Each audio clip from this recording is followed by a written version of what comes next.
Hey, welcome to Talking Tuesday. My name's Dustin, and this is Kelsey. And today we're going to be talking about daily time with God, what it means to have kind of that devotional, quiet time, daily rhythm of spending time with Jesus, whatever you call it. Kelsey, for you, what was that like growing up? Yeah, I'll be honest, for me, I thought as I was growing up that I had to do it exactly like my dad did. And my dad always sat down every morning before breakfast, read some passages of scripture, and then would get involved in the rest of his day. And I was like, I need to have this exact rhythm, and I need to be very rigid about how I go about it. But as I grew up, I was like, this doesn't work for me. Like, I'm not connecting with Jesus. Like, I don't understand how to use this time to connect to the rest of my day. And so at some point I realized that wasn't a rule. Like, it wasn't a hard and fast, like there wasn't a passage in scripture that was like, this is exactly how to do quiet time. And so for me, over time, I actually learned my favorite time, as weird as this may sound, is in the car. And I sit in the car and I turn all the music off, or I'll go for a drive and I just have a chit chat with Jesus. And I'll put an earbud in so people don't think I'm too crazy. But then I just spend time with him. I talk to him out loud. I listen to podcasts. I listen to sermons. I listen to the Bible being read to me, which I love, because then I can just let it be a part of what my day is instead of me trying to dissect it. And really, truly, that quiet time has been when I get to get everything out with Jesus. And he's had me yell at him a couple times. It's been really great. But I've learned that I don't have to do it the way that my dad did it. I got to find my own rhythm. What about for you?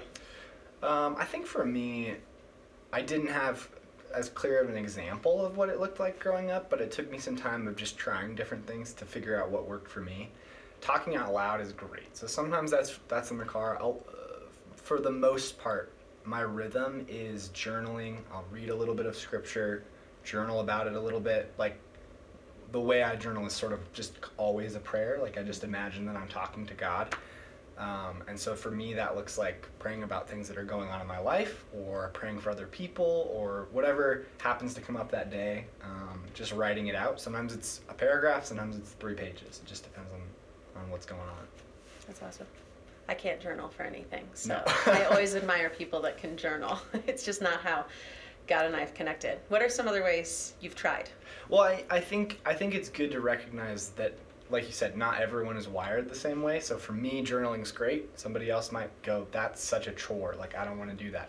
I have a good friend who goes on just nature walks, like goes out in the wilderness and spends some time by himself. I'm like, that sounds terrible to me. But if that's how you connect with God, that's okay. There's lots of different ways to do it. I've tried sitting outside. I do better with coffee. So, it's... I feel that. Coffee and Jesus. I'm on board for Right, that. One of the ones that was introduced to me by a mentor a long time ago was coloring. And I've actually given that one to other people too. Sometimes I just sit and I color, and as I color, I just chit chat. Sometimes painting, sometimes going out and taking pictures. I love taking pictures of things. So going into nature and finding things that remind me of God. When I lived at the beach, I would go at night and just listen to the waves and just allow that to be a reflection of how big and how powerful God is.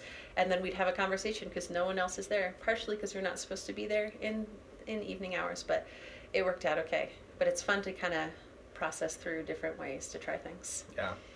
I think the important part, we were talking about this earlier, but like, one of my favorite passages in the Bible is John 15. And Jesus is spending some of his last hours with his disciples, and they're really just talking about how to abide, how to spend time with him consistently, to keep them focused on him and growing in their relationship, even when he's not physically there with them like he was. He's telling the disciples, hey, I want you to stay connected to me because everything you do comes out of that. So I think whatever it is for you that is your connection with God, find out what it is and make it a rhythm. Make it part of your routine, and it's going to help you stay connected to him. Yeah. Well, and I would say try something for a week. If it doesn't work, the next week, try something else. But give yourself time to experiment with it. Give yourself time to feel through it and process through it. Try coloring for a whole week, and every time you use a different color, you talk to God about something different, right? Make it something that's fun, just like in a normal relationship. But try something. And I would say to keep it grounded in Scripture. If you're not sure kind of what you're going to try, if it's going to work or not. Start with scripture with whatever you're doing. Maybe that's just one verse, maybe it's a whole passage, maybe it's a whole book, however that works for you. But keep that in the front of your mind, because really that's going to help you stay focused and clear about who God is and what he's going to do in your life. But yeah, it's just an experiment. Try some stuff, see what works. Might be different for you than someone else, or for us, or whatever. So lots of different people, lots of different ways to connect with God. Don't be afraid to get creative. Have fun.